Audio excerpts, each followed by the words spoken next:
بسم الله الرحمن الرحيم. الحمد لله رب العالمين، والصلاة والسلام على سيد الأنبياء والمرسلين محمد وآله وأصحابه أجمعين ومن تبعهم بإحسان إلى يوم الدين. أما بعد،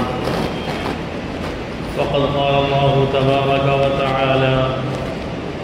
أعوذ بالله من الشيطان الرجيم، بسم الله الرحمن الرحيم. والذين جاهدوا فينا لنهدينهم سبلنا وإن الله لمع المحسنين. صدق الله العظيم. وقال النبي صلى الله عليه وسلم: من تمسك بسنتي عند فساد أمتي فله أجر 100 شهيد، او كما قال علیہ الصلاۃ والسلام. بزرگوں اور دوستوں، ابھی میں نے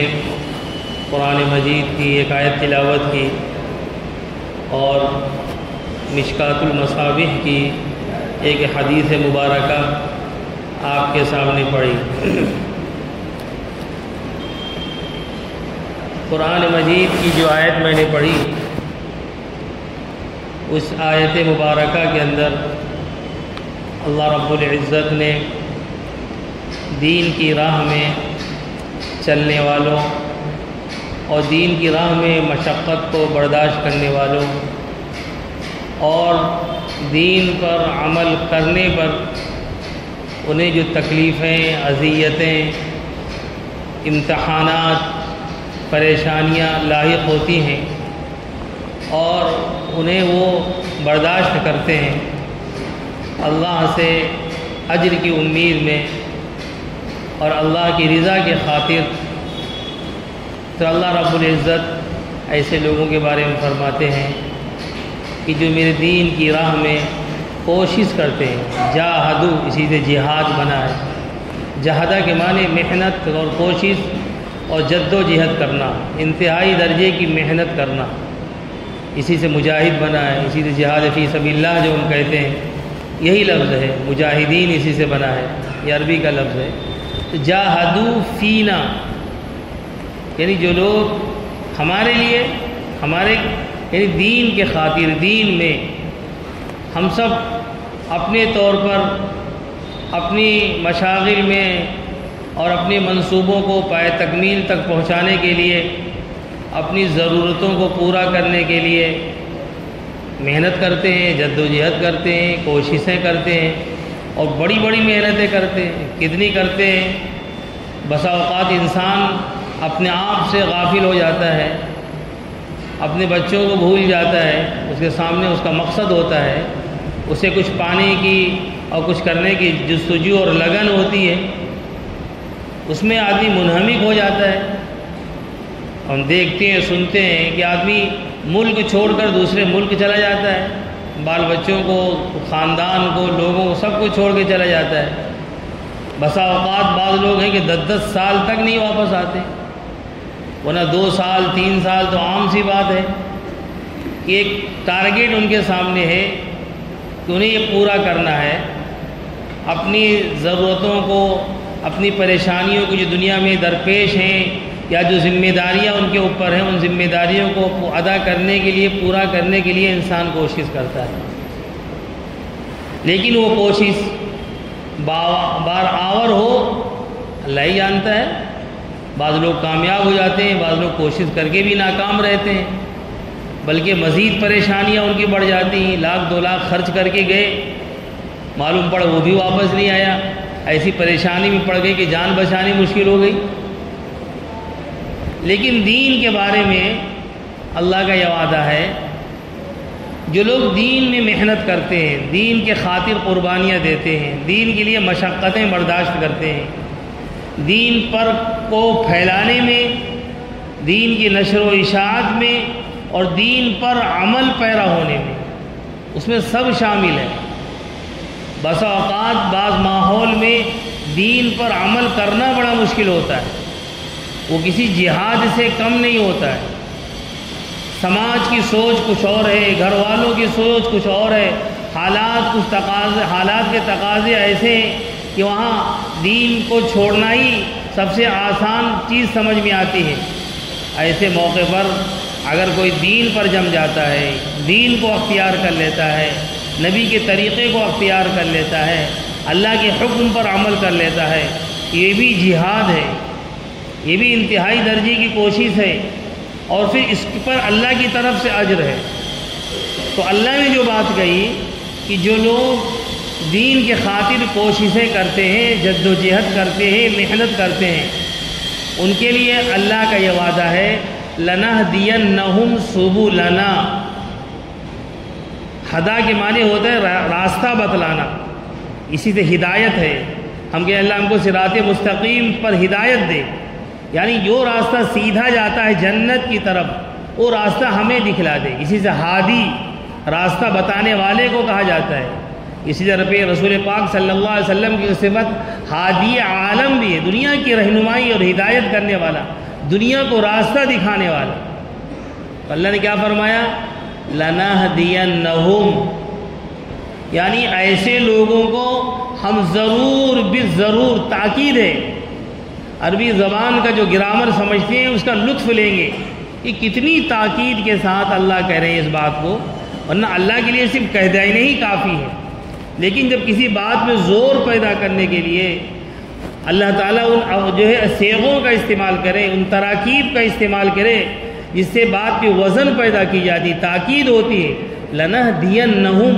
ہم ضرور بالضرور جو ہے ایسے لوگوں کو راستہ بتلا دیں گے، ہدایت دے دیں گے، سبلنا، اپنے راستے کی، ہمارے راستے کی۔ سبیل کے معنی ہوتا ہے راستہ، اسی لیے ہم کہتے ہیں فی سبیل اللہ، اللہ کے راستے میں، اور اس سبیل کی جمع آتی سبل، یعنی اللہ کے راستے میں، اللہ کی طرف جانے والے، اللہ تک پہنچنے کے جتنے بھی طریقے اور راستے ہو سکتے ہیں اللہ کے ہم کھول دیں گے، ہم بتلا دیں گے۔ تمہارے لیے شرط یہ ہے کہ تم دین پر عمل پیرا ہو جاؤ، دین پر محنت کرنے لگو، دین کو اپنا اوڑھنا اور بچھونا بنا لو، بس تمہاری ذمہ داری ہے۔ راستے کھولنا، راستے بتلانا، منزل تک پہنچا دینا، یہ ہمارا کام ہے۔ آج ہم نے اللہ کے کام کی طرف ہماری توجہ نہیں، اللہ کے وعدوں کی طرف جو ہے ہماری نگاہیں نہیں، اللہ کی جو ہے اگر کہا جائے طاقت و قوت ہماری نگاہوں کے سامنے نہیں، صرف زبان پر ہے کہ اللہ قادر، اللہ کرنے والے ہیں، لیکن آدمی عملی طور پر کبھی اپنے معاملات کو اللہ کے حوالے نہیں کرتا۔ اگر یہ اللہ کے حوالے کر دے تو پھر اللہ راستے نکالتے ہیں، اللہ راستے کھولتے ہیں،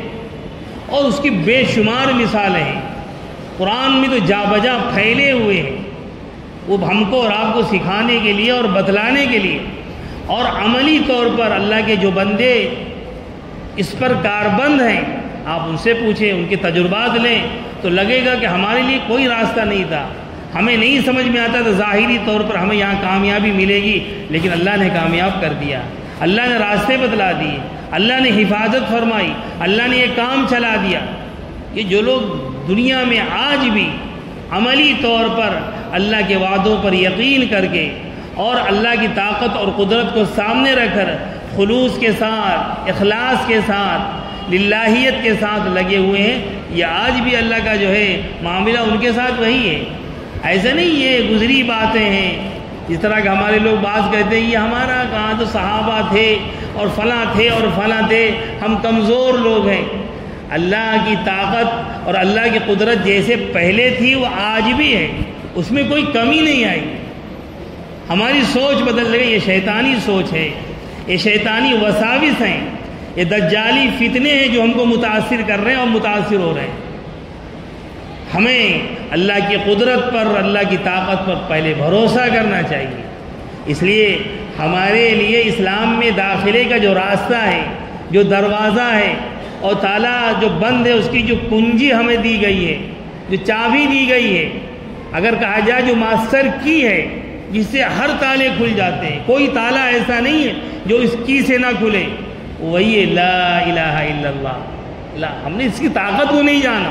قدرت کو نہیں سمجھا۔ اسی لیے اللہ کے رسول نے فرمایا کہ لا الہ الا اللہ کتنا طاقتور ہے، کتنا وزنی ہے، کہ اگر پوری کائنات کو اور کائنات کے رہنے والی تمام چیزوں کو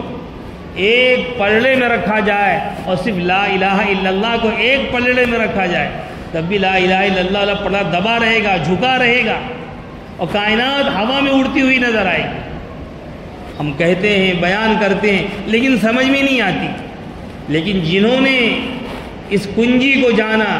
اور اس کو اس ماسٹر کی سے فائدہ اٹھایا تو ہر تالے میں لگایا وہ تالا کھلتا چلا گیا، چاہے وہاں شیطان ہو، دجال ہو، اور جو ہے فرعونی طاقتیں ہو، نمرودی طاقتیں ہو، دنیا کے وسائل ہو، کوئی ہو، تمام طاقتوں کے سامنے جو بند دروازے لگے نظر آتے ہیں اس میں یہی ماسٹر کی لگتی ہے، لا الہ الا اللہ،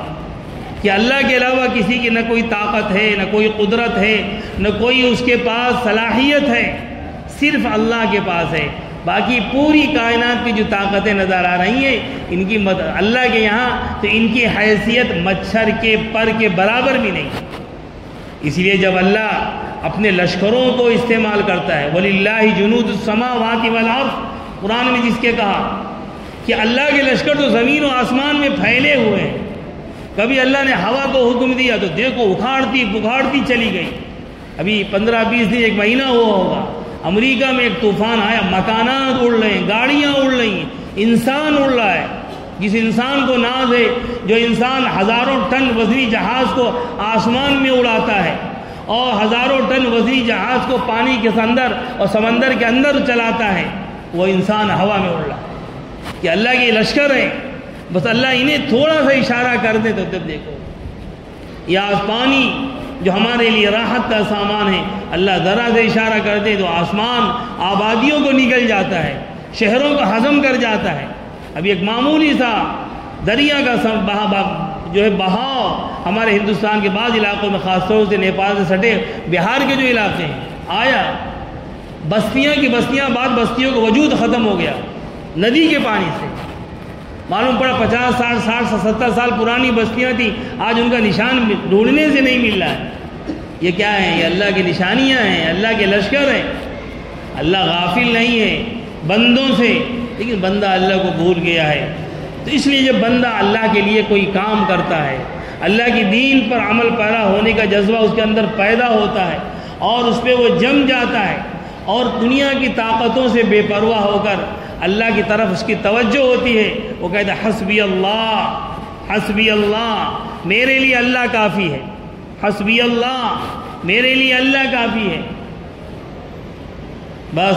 اللہ اس کے سامنے اور اللہ کا لشکر اس کی حفاظت کے لیے، اور اللہ کی جو لشکر جو ہمیں آپ کو نظر نہیں آتے اس کی حفاظت کے لیے آ جاتے ہیں اور اس کا کام بنا دیتے ہیں۔ اسی لیے الذین جاہدوا، جو لوگ دین کی محنت کرتے ہیں، دین پر عمل پیرا ہونے کے لیے جد و جہد کرتے ہیں، کوششیں کرتے ہیں، لنہدینہم سبلنا، اللہ ان کے لیے راستے کھول دیتا ہے، چاہے وہ سمندر کے راستے ہوں، چاہے وہ فضا ہو، اور چاہے وہ زمینی راستے ہوں، چاہے وہ شیطانی جال ہو، اور چاہے وہ شیطانی جال کتنا بھی مضبوط ہو، اللہ کے یہاں تو ان کی حیثیت جو ہے مکڑی کے جالے کی جیسے بھی نہیں ہے۔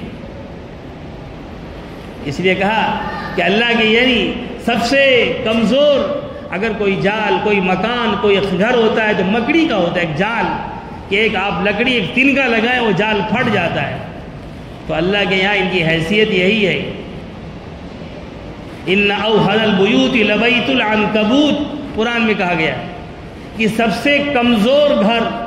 اگر کسی کا ہوتا ہے تو بیت العنکبوت ہوتا ہے۔ عربی میں بیت کہتے ہیں گھر کو اور عنکبوت کہتے ہیں مکڑی کو، کہ مکڑی کا جال اور مکڑی کا جو گھر ہوتا ہے اس سے زیادہ کمزور کسی کا گھر نہیں ہوتا ہے۔ تو دنیا کی طاقتیں ان کی حیثیت اللہ کے یہاں ایک مکڑی کے جالے کی جیسی بھی نہیں ہے۔ اس لیے جب دیکھتے ہیں اللہ کا کوئی حکم کسی علاقے کی طرف آتا ہے تو اثر آسمان میں ملتی ہوئی بلڈنگیں جن کے آپ فاؤنڈیشن کتنے مضبوط ہوتے ہیں، کتنی مضبوط جو ہے ان کی پلاننگ ہوتی ہے، اور کیسا سیمنٹ اور کیسا اسٹیل استعمال کیا ہوتا ہے، لیکن جب معمولی زلزلے کا جھٹکا آتا ہے زمین دوز ہو جاتی ہے۔ زمینوں کے اندر سما جاتی ہیں، کوئی ان کی حفاظت نہیں کر پاتا۔ یہ اللہ کے لشکر ہیں، تو اللہ کی طاقت کی طرف آج ہماری توجہ نہیں، اللہ کی قدرت کی طرف ہماری توجہ نہیں، ہم ان دنیا کے خداؤں کی طرف دیکھ رہے ہیں۔ یہ دنیا ہم نے جو اپنے ہاتھ سے معبود بنائے ہیں، وہی معبود نہیں جو پتلے بنا دیے جائیں اور ان کی پوجا کی جائے، اور کچھ معبود ویسے ہیں جو ہم نے اپنے دلوں میں بنا لیے ہیں، اپنے سینوں میں بسا لیے ہیں، اپنے دل و دماغ سے ہم نے تیار کر لیے ہیں۔ تو یہ طاقت کا معبود ہے، یہ قوت کا معبود ہے، فلاں ہے، یہ فلاں ہے، ہمارے لیے بھی ہیں۔ کچھ افراد ہیں، کچھ اشخاص ہیں، کچھ وسائل ہیں، کچھ مسائل ہیں، ہم نے ان کو خدا بنا لیا۔ یہ بڑی خطرناک بات ہے جس کی طرف قرآن نے ایک جگہ اشارہ کیا ہے۔ اللہ کے رسول اللہ تعالیٰ فرماتے ہیں نبی کو خطاب کر کے، افرأیت، اے نبی کیا آپ نے دیکھا، من اتخذ الہہ ہوا، اس شخص کو جس نے اپنی خواہشوں کو معبود بنا لیا، خدا بنا لیا۔ تو آج ہماری خواہشات بھی ہم نے انہیں خدا کا درجہ دے دیا ہے۔ جس طرح ہم اللہ کی بات کا انکار نہیں کر سکتے اور اس کے حکم کو ٹال نہیں سکتے، اس لیے اگر ہماری کوئی خواہش ہے، کوئی تمنا ہے، کوئی آرزو ہے، کوئی جستجو ہے، تو ہم اس کو مٹنے دینا نہیں چاہتے، اسے پورا کرنا چاہتے ہیں، اس خواہش کو ناکام نہیں کر دینا چاہتے۔ کبھی وہ اپنی خواہش ہوتی ہے، کبھی گھر والوں کی ہوتی ہے، کبھی بچوں کی ہوتی ہے، کبھی سماج کی ہوتی ہے، کبھی سوسائٹی کی ہوتی ہے، کہیں کی بھی خواہشیں ہوتی ہیں۔ آدمی ان سے مجبور ہو جاتا ہے، آدمی ان کا غلام بن جاتا ہے۔ اس لیے حضرت ربیع بن عامر ایک صحابی ہیں، جب یہ رستم کے دربار میں گئے، رستم ایران جو اپنے زمانے کی ایک سپر طاقت تھی، بہت بڑی طاقت تھی، بہت بڑی قوت تھی، کسریٰ جس کا بادشاہ کا خطاب ہوا کرتا تھا، یہ جب ان کے مسلمانوں کے سپہ سالار نے اپنا نمائندہ بنا کر ان کو رستم کے دربار میں بھیجا بات کرنے کے لیے، کیونکہ ایران پر مسلمان حملہ آور ہو رہے تھے، ان کے علاقوں میں داخل ہو رہے تھے۔ انہوں نے کہا یہ عرب کے بدو، یہ بھوکے پیاسے، جنہیں کھانے کپڑے کی ضرورت ہوگی، مال کی ضرورت ہے، اسی لالچ میں نکل پڑیں، کیونکہ پہلے لوگ یوں ہی جنگیں کیا کرتے تھے حکومتوں کو بنانے کے لیے، جو بھوکے پیاسے ہوتے وہ کھانوں کے لیے، اپنی ضرورتوں کو پورا کرنے کے لیے۔ ان سے بات کرنے کے لیے جب بلایا تو اس نے اپنے دربار کو خوب سجایا،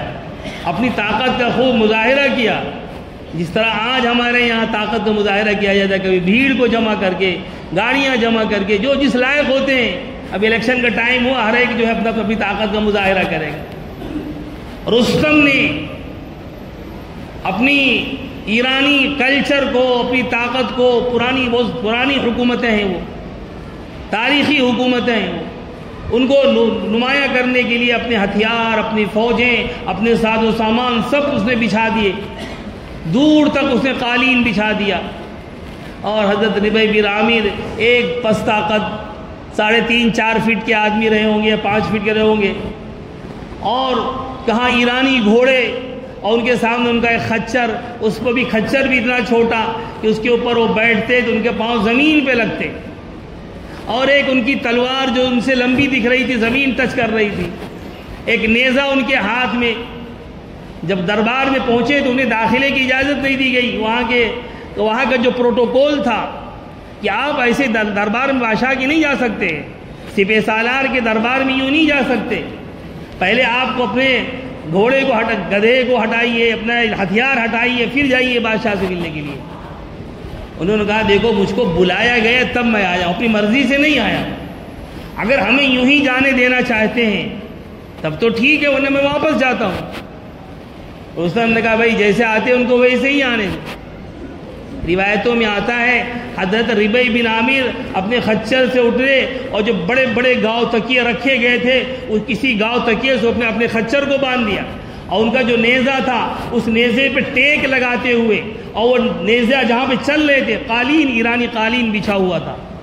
اس میں سوراخ کرتے ہوئے نیزے کے ذریعے بالکل بے پرواہ ہو کر، جیسے کہ کچھ یہ سب مچھر نظر آ رہے ہیں، اور یہ چیزیں جو ہے، یہ جو انسان جو کھڑے ہوئے ہیں، یہ جھاڑیاں ہیں جو ان کے سامنے بڑی فوجیں اور ہتھیاروں کے ساتھ کھڑے ہوئے ہیں، اور عمرا جو سونے کی کرسیوں پہ براجمان ہیں، ایسا لگا یہ مورتیاں بھی بٹھا دی گئی ہیں، کوئی ڈر کوئی خوف ان کے اندر نہیں۔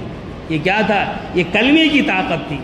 جب کلمہ دل میں اتر جاتا ہے تو ہر خوف دل سے نکل جاتا ہے۔ پھر جو اس سے جو بات میں کہنا چاہ رہا تو وہ بات اب آ رہی ہے۔ حضرت ربیع بن عامر سے جب انہوں نے پوچھا آپ کیوں آئے ہیں، آپ کیا چاہتے ہیں، تو انہوں نے کہا اللہ بعثنا، اللہ نے ہمیں بھیجا ہے، اللہ نے ہمیں برپا کیا ہے،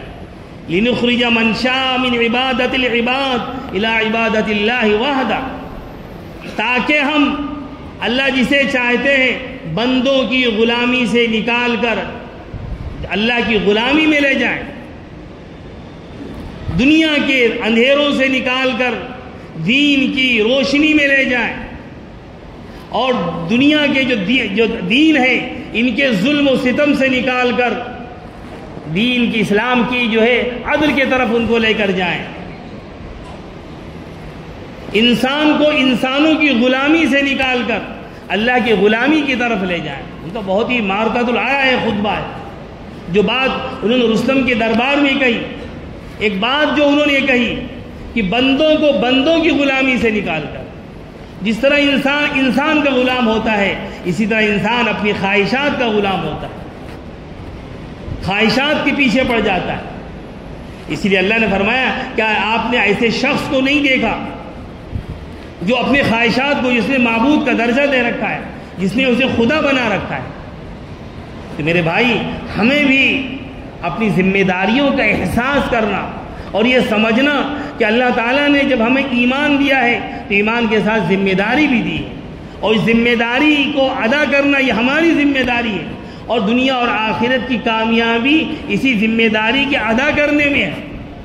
اگر ہم نے ذمہ داری کو ادا نہیں کیا تو ہم ناکام ہوں گے۔ ہو سکتا دنیا میں لوگ کہیں کہ مکانات اور بنگلے اور کوٹھیاں اور فلیٹ چھوڑ کر چلے گئے، لیکن آخرت کے لحاظ سے بالکل آپ فلاش ہوں گے، آپ فقیر ہوں گے، آپ کے ہاتھ میں کچھ نہیں ہوگا۔ جس طرح اس دنیا سے جب جائیں گے، کفن جو ہوگا معمولی درجے کا، وہی آپ کا کل سرمایہ ہوگا، اور زمین کے جس ٹکڑے میں ڈالے جائیں گے، جو شہروں میں ہم دیکھتے ہیں کہ وہی 6 مہینے بعد شاید وہ بدل دی جاتی ہے، جس میں آپ کو ڈالا گیا وہ 6 مہینے بھی گزر پاتے ہیں اس سرزمین پر کہ نہیں، کہ دوسروں تمہاری ہڈیاں نکال دی جائیں گی اور دوسرے کو اس میں لا کر بٹھا دیا جائے گا۔ یہ ہماری کل کائنات ہے، یہ ہمارا مکان ہے، یہ ہماری جگہ ہے، یہ ہمارا کل اثاثہ ہے۔ لیکن اگر ہم نے آخرت کو بنا لیا تو پھر وہ قبر تا حد نگاہ وسیع ہو جائے گی، جہاں تک نگاہیں جائیں گی وہ قبر تمہاری اتنی وسیع ہو جائے گی، اور تمہارے آرام اور عیش کے لیے اللہ تمہیں جنت کا مقام دکھا دیں گے۔ یہ جنت کے بنگلے، یہ جنت کے محلات، یہ جنت کی حوریں، یہ جنت کے کھانے، یہ جنت کے غلام، یہ جنت کے نوکر چاکر، یہ جنت کے نہریں، یہ باغات، یہ تمہارا ٹھکانہ ہے۔ اس کے بعد تمہیں نیند کے آغوش میں دے دیا جائے گا اور کہہ دیا جائے گا نم کا نم العروس، کہ جا دلہن کے اور دلہے کی طرح سو جا، اب تجھے کوئی غم نہیں ہے، کوئی۔ یہ ہمارا مقام ہے۔ اگر ہم نے اس کو بھلا دیا تو میرے دوستوں کہ ہمارے لیے خسارہ ہی خسارہ اور نقصان ہی نقصان ہے۔ اس لیے دین پر جمنا اور دین کے لیے محنت کرنا اور دین کو اپنا اوڑھنا اور بچھونا بنا لینا، یہ ہماری ذمہ داری ہے، اور اسی حصے کے راستے اللہ ہمارے دنیا کے راستوں کو بھی کھول دیں گے اور آخرت کے منزل کو بھی آسان فرما دیں گے۔ اس لیے میں نے جو حدیث پڑھی ہے، اللہ کے رسول نے فرمایا، یہ مشکات المصابیح کی حدیث ہے، اور اسی عنوان کی ایک حدیث جو ہے طبری کی ہے، طبرانی کی ہے، حضرت ابو ہریرہ جس کے راوی ہیں، اس میں صرف اس میں تو یہ ہے مشکات والی حدیث میں، جس نے جب امت کے اندر بگاڑ پیدا ہو گیا ہو اور لوگ دین کو سنتوں کو چھوڑ رہے ہوں۔ ایک بات دھیان میں رکھیں، جب سنت کہا جاتا ہے تو اس سے سنتیں مراد نہیں ہوتی ہیں جو سنتیں آج ہمارے یہاں ہیں کہ کھانے کی سنت اور یہ سونے کی سنت، یہ وضو کی سنت، بلکہ دین سے مراد جب سنت کہا جائے اس میں فرائض بھی آتے ہیں، اس میں واجبات بھی آتے ہیں، اس میں سنن بھی آتے ہیں، اس میں نبی کا ہر طریقہ اور دین کا ہر شعبہ آتا ہے، یعنی مکمل دین جو ہے سنت سے مراد ہوتا ہے۔ تو کبھی آپ غفلت میں نہ پڑ جائیں کہ بس چلو ہم تو یہ سنتیں ادا کر رہے ہیں. حرام سے بچنا اور حلال کا اختیار کرنا یہی سنت ہوتا ہے, یہی دین ہوتا ہے. تو آپ نے فرمایا جس نے سنت پر عمل کیا اور وہ جو دین کا حصہ اور دین کا جو شعبہ مٹ رہا تھا اس شعبے کو زندہ کیا, اس پر عمل کیا, تو اس کے لیے شہید کا درجہ ہے. طبرانی کی روایت میں اور مشکات میں کہ 100 شہیدوں کا ثواب ہے. 100 شہید, ایک نہیں 100 شہیدوں کو جو اجر ملنے والا ہے. دین کا جو شعبہ مٹ رہا تھا اور دین کا جو حصہ ختم ہو رہا تھا, جس پر لوگ عمل نہیں کر رہے تھے اور لوگ اس کو بھلائے بیٹھے ہوئے تھے, متروک ہوتا چلا جا رہا تھا, کوئی اللہ کا بندہ کھڑا ہوا اور دین کے اس شعبے کو زندہ کر دیا, تو پھر اللہ رب العزت جو شہیدوں کا مرتبہ اور شہیدوں کا اجر عطا فرماتے ہیں. اس لیے میرے بھائی ہم دین کو اختیار کریں. الدین جسے کہا, الدین والنصیحہ جسے کہا گیا کہ دین جو ہے یہ خیر خواہی ہے, دنیا کے لیے بھی اور آخرت کے لیے بھی. اس لیے ہم دین کو اختیار کریں, شیطانی چکروں میں نہ پڑیں, ذمہ داریوں کا احساس ہو کہ ہم ایک ذمہ دار امت کے ایک فرد ہیں, لہذا ہم میں سے ہر شخص کی ذمہ داری ہے اپنی ذمہ داریوں کو اسے احساس ہو. اور سب سے پہلی ذمہ داری ہر ایک بندے کی یہ ہوتی ہے وہ اپنے رب کو پہچانے, اپنے مالک کو پہچانے اور اس کی منشا اور اس کی مرضی کو پہچانے اور اس کے مطابق عمل کرے.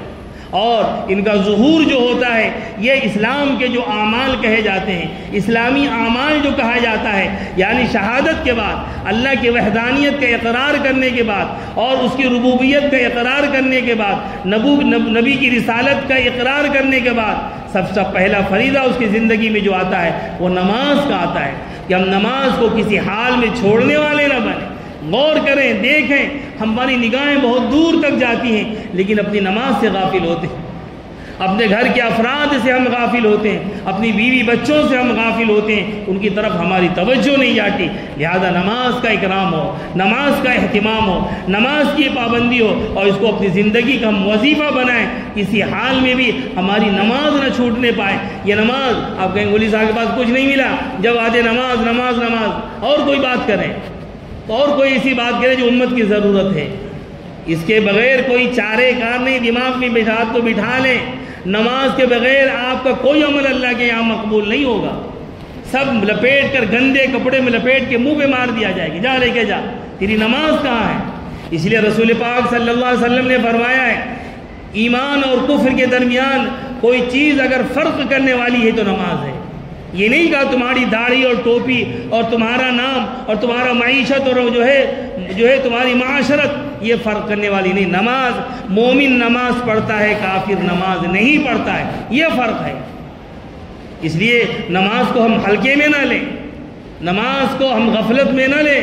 اور اسے ہم غفلت نہ برتیں. کوتاہی ہوئی اللہ کی بارگاہ میں توبہ کریں, اللہ معاف کرنے والے ہیں, معاف کر دیں گے, لیکن اس سے غفلت نہ برتیں. اور میرے بھائی اسی کے ساتھ اپنی ذمہ داریوں کا احساس ہو, اپنی ذمہ داریوں کا احساس ہو. اور ذمہ داریاں ہماری زندگی کے ہر شعبے میں,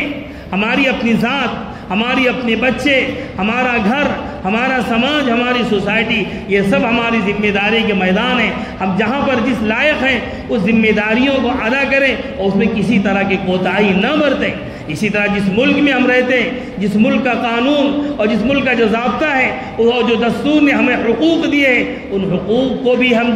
اپنے حقوق کا استعمال کریں اور اس کو اپنی ذمہ داریوں میں لیں. ہم یہ نہ سمجھیں اس کا تعلق دین سے کیا ہے, اس کا تعلق سیاست سے, ابھی الیکشن والے کہ اس کا تعلق دین سے کیا ہے. تو اچھے خاصے دیندار لوگ بھی پیسے لے کر ووٹ دیں گے,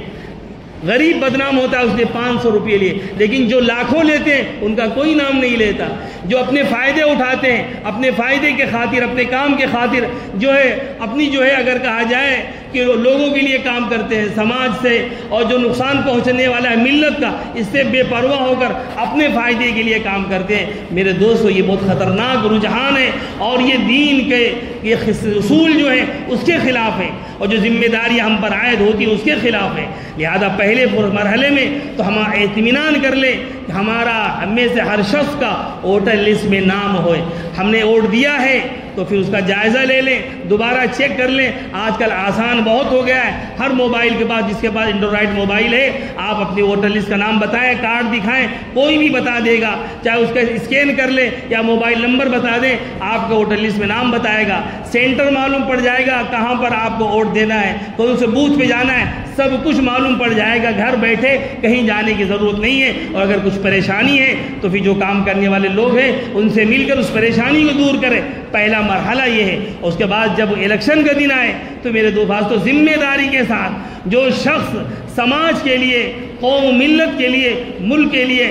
باوفا ہے اور کارآمد ہے، کام کر سکتا ہے، کام کرنے والا ہے، اور جو دجالی طاقتیں ہیں انہیں شکست دے سکتا ہے، ایسے آدمی کا سپورٹ کریں۔ یہ نہیں کچھ لوگ ادھر اور کچھ لوگ ادھر، ہماری طاقت جو ہے متحدہ ہو، اور جو ملک کے اندر جو بڑی تنظیمیں ہیں، جماعتیں ہیں، جو لوگ اس پر کام کر رہے ہیں، ان کی طرف سے اگر کوئی بات آئے تو اس پر ہم لبیک کہیں، یہ نہ کہیں کہ ہمارے تعلقات تو اس سے ہیں، ہمارا کام تو یہ بنا دیتا ہے، یہ اس نے کچھ ہماری مدد کی ہے، ہمیں اس نے فائدہ پہنچایا ہے، یا یہ ہمیں فائدہ پہنچائیں گا۔ گلی گلی آج دلال آئیں گے، پیسے لے کر آئیں گے، ایمان کے سوداگر آئیں گے، اور 1000 2000 5000 میں آپ کا سودا کر لیں گے۔ ہم بھیڑ بکری نہیں ہیں، ہم یہ ثابت کر لیں ہم اپنی ذمہ داریوں کو سمجھتے ہیں، اور ذمہ داری کے لحاظ سے جو قابل امیدوار ہے، اہل امیدوار ہے، ہم اس کی مدد کریں، ہم اس کے لیے جو ہے اپنے حق رائے دہی کا استعمال کریں۔ غلط اگر پیسہ لے کر کرتے ہیں میرے بھائی، یہ گناہ ہے۔ علماء نے کہا یہ رشوت ہے، یہ ہمارے لیے حرام ہے۔ پیسے لے کر ووٹ دینا ہمارے لیے حرام ہے، چاہے 500 لیے جائیں اور چاہے 5 لاکھ لیے جائیں، سب حرام ہے۔ اس سے ہمیں بچنا ہے، ہم کسی کے جھانسے میں نہ آئیں، ہمارے اندر ذمہ داریوں کو احساس ہو۔ ایک پورے ملک کے اندر یہ بات چلتی ہے اور لوگ یہ سمجھتے ہیں مسلمانوں کو خریدا جا سکتا ہے۔ کتنے لوگ ہیں 5 سال نظر نہیں آئیں گے، آخری موقع پر وہ جو ہے پیسوں کی تھیلیاں کھول دیں گے کہ ان کو معلوم ہے یہ بھیڑ بکری ہے، جس طرح بکریوں کو ہرا چارہ دکھایا جائے، پتیاں دکھائی جائیں، دوڑتی چلی آئیں گی، ایسے یہ مسلمان ہیں جہاں پیسے بٹیں گے لائن لگا دیں گے اور یہ آ جائیں گے اور ہمیں ووٹ دے دیں گے، پھر 5 سال کے لیے وہ غائب ہو جائیں گے۔ پھر چاہے وہ قانون بنے ہمارے ذبح کرنے کے، ہمیں مٹانے کے، ہمیں نقصان پہنچانے کے، وہی لوگ بھی ہمارے لیے مصیبت بن جاتے ہیں۔ اس لیے ذمہ داری کا احساس یہ ہے کہ ہم احساس کریں اور اپنی ذمہ داریوں کو ابھی سے محسوس کریں اور اس پر کام کریں اپنی سطح پر۔ ہم کسی کے خلاف نہیں، ہم کسی کے حق میں نہیں۔ جو ملک کے دستور کے محافظ لوگ ہیں اور جو دعویٰ کرتے ہیں، دیکھیے سیاسی میدان میں کوئی دودھ کا دھلا ہوا نہیں ہے، سب ایک ہی چھٹے بچے ہیں، ایک ہی طرح کے لوگ ہیں، ہم کسی کے بارے میں کچھ نہیں کہہ سکتے۔ لیکن چونکہ اس دستور نے ہمیں ووٹ کی طاقت دی ہے، ایک ہمارے پاس بڑی طاقت ہے، اگر ہم نے اس کا صحیح استعمال نہ کیا تو ہمارے لیے یہی طاقت نقصان دہ ہو جائے گی، غلط استعمال کیا تو یہی لوگ ہمارے لیے نقصان کے ذریعہ بنیں گے۔ لہذا اس ذمہ داری کو بھی محسوس کریں اور ذمہ داری کے احساس کے ساتھ میں، اور پھر ایک رائے ہو کر جدھر بھی بات چلے وہاں پر جو ہے کام کیا جائے اور انہیں جو ہے ان کے حق میں اپنے ووٹ کا استعمال کیا جائے۔ اور دوسری بات جو کہنا چاہ رہا تھا میں کہ ہم اپنے ووٹر لسٹ میں نام چیک کریں اور اپنے کاغذات کو درست کریں، آج نہیں تو کل اس ملک میں NRC ہونے والی ہے۔ لہذا پھر آپ دوڑیں گے، جو کاغذات آج کل فری میں بن جا رہے ہیں، 100 روپے 200 روپے خرچ کر کے بن جا رہے ہیں، آپ لاکھوں خرچ کریں گے تب بھی نہیں بنیں گے۔ اس لیے اپنے کاغذات کو درست کریں، آدھار کارڈ ہو، پین کارڈ ہو، اور پیدائشی سرٹیفکیٹ ہو، الیکشن کارڈ ہو اور راشن کارڈ ہو، سب جگہ ہمارے نام ایک جیسے ہوں، اسپیلنگ کی مسٹیک بھی نہ ہو، اے اور ای اور آئی کا فرق ہو، اس کو باریکی کے ساتھ جائزہ لیں، اور کوئی کمی زیادتی ہے اس کو درست کرائیں، یہ موقع ہوتا ہے ہم اپنے کاغذات کو درست کرا لیں، ذمہ داری کو سمجھیں، ورنہ بعد میں پریشانیاں۔ بعض علاقوں میں آپ سنیں کہ لوگوں کے نام کاٹ دیے گئے اس لیے کہ ڈیٹ آف برتھ غلط ہے، آدھار کارڈ پہ کچھ نام ہے، باپ کے نام کی کچھ اسپیلنگ ہے، بیٹے کے نام کی کچھ ہے، کہیں خان ہے، کہیں شیخ ہے، کہیں سید ہے، تمام فرق نظر آتے ہیں۔ لہذا تمام کاغذات کو اکٹھا کر کے سب کو جائزہ لے کر اس میں جو خامیاں اور غلطیاں ہیں انہیں درست کرائیں، یا اس ملک کی شہریت کو ثابت کرنے کے لیے آج ہماری مجبوری ہے، جہاں ہم پیدا ہوئے، جہاں جس سرزمین پر ہمارے آباء و اجداد نے قربانیاں دی، آج اسی ملک کے اندر ہمیں اپنی شہریت ثابت کرنا پڑے گی، ہمیں بتانا پڑے گا۔ لہذا اس کا خیال رکھیں۔ اللہ تعالی ہم سب کو نیک عمل کی توفیق عطا فرمائے۔ وآخر دعوانا ان الحمد للہ رب العالمین۔